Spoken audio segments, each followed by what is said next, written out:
Здравствуйте! В эфире программа «Энергетика Якутии. Отраслевые новости». И я ее ведущая Татьяна Каракулова. И вначале коротко о главных темах выпуска.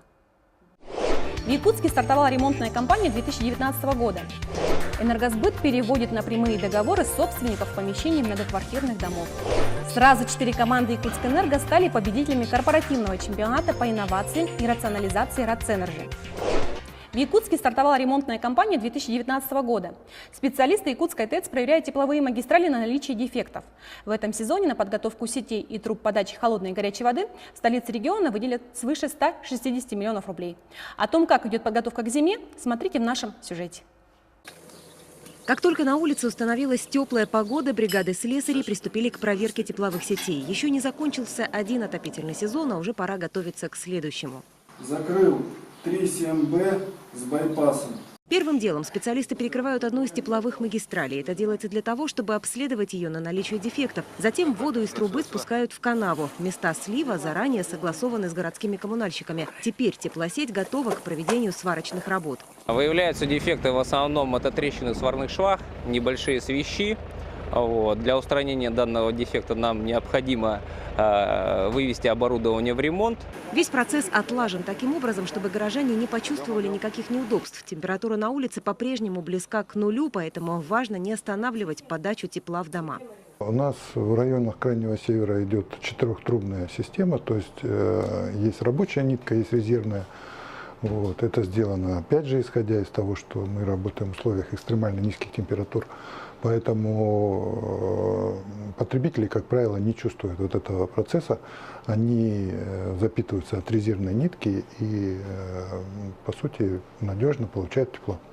Тем, как прошел отопительный сезон, жители многоквартирных домов довольны. За всю долгую зиму не было ни одного перебоя. Сейчас во всех домах тепло, есть свет, горячая вода. Что самое необходимое для горожан для создания комфортных условий проживания.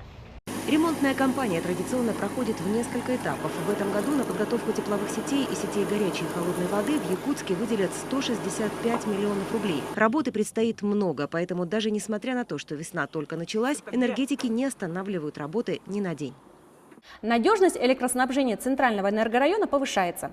На границе Намского улуса бригады монтеров заменяют старые деревянные опоры ЛЭП на современные металлические. В прошлом году на высоковольтной линии Л-37 было установлено 22 конструкции. Этой весной их число будет увеличено до 59.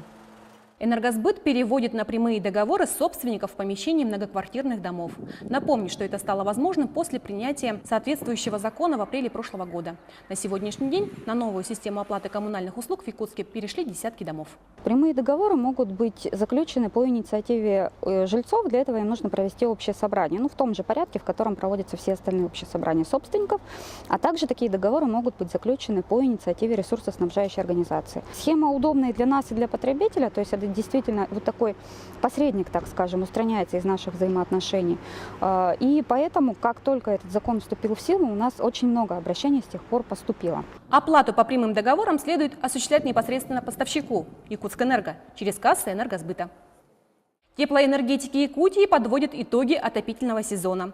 Прошедшей зимой все филиалы теплоэнергосервиса в 6 районах Якутии и на севере Хабаровского края отработали без происшествий. При этом удалось значительно повысить качество предоставляемых услуг населению. Ремонтная летняя кампания в теплоэнергосервисе по объемам работ будет примерно такая же, как и в предыдущем году.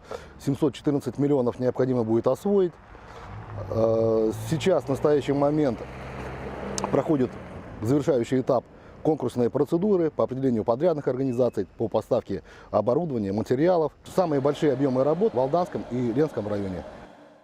35 лет непрерывной работы. В этом году трудовой юбилей отмечает слесарь по эксплуатации и ремонту газового оборудования Якутской ГРЭС Николай Сюткин.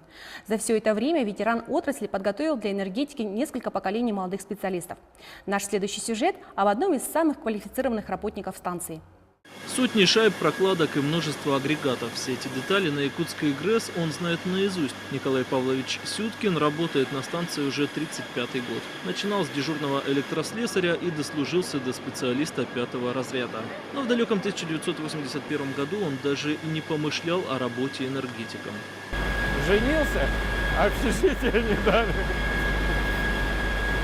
Пошел искать работу, где возможно, будет жилье.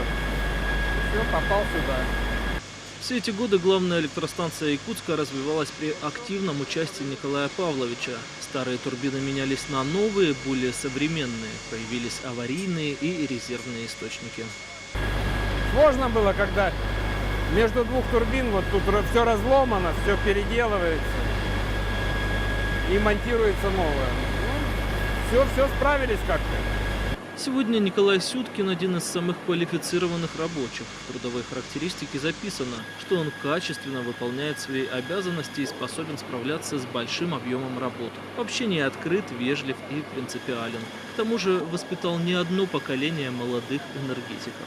Он может непосредственно все объяснить, достоверно все может это объяснить, показать, что где находится, может везде провести там. Если что-то непонятно, ты у него спросишь, он тебе всегда не откажет, всегда поможет. В свободное время ветеран станции увлекается авторской песней.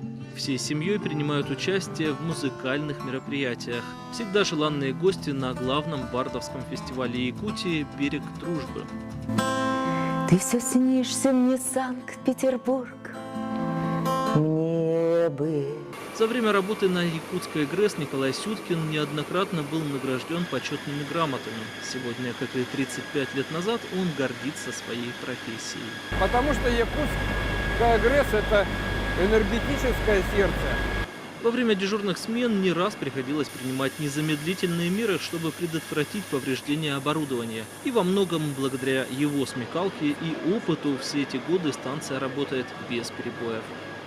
Сразу 4 команды Якутскэнерго стали победителями корпоративного чемпионата по инновациям и рационализации Рацэнерджи. В течение 2 дней в Москве 13 команд-финалистов боролись за звание чемпионов по решению предложенных инженерных кейсов. Абсолютным лидером по направлению теплоэнергетика была признана команда Якутской ТЭЦ. В этой же категории Якутская ГРЭС разделила 3-е место с Комсомольской ТЭЦ-3. Это был первый конкурс, который провела наша материнская компания Рацэнерджи среди предприятий Дальнего Востока. Для меня очень важно, что в этом конкурсе участвовали по большей своей части молодые работники компании. И команды подобрались исключительно замечательные. 2-е место по направлению электрические сети заняла команда «Опора» исполнительной дирекции Якутскэнерго, уступив лишь коллегам из Приморья. А команда «Электроковиню центральных электрических сетей» разделила 3-е место с командой ДРСК «Энергия без границ». Вышел в свет очередной труд известного историка Ивана Ефимовича Нигембля.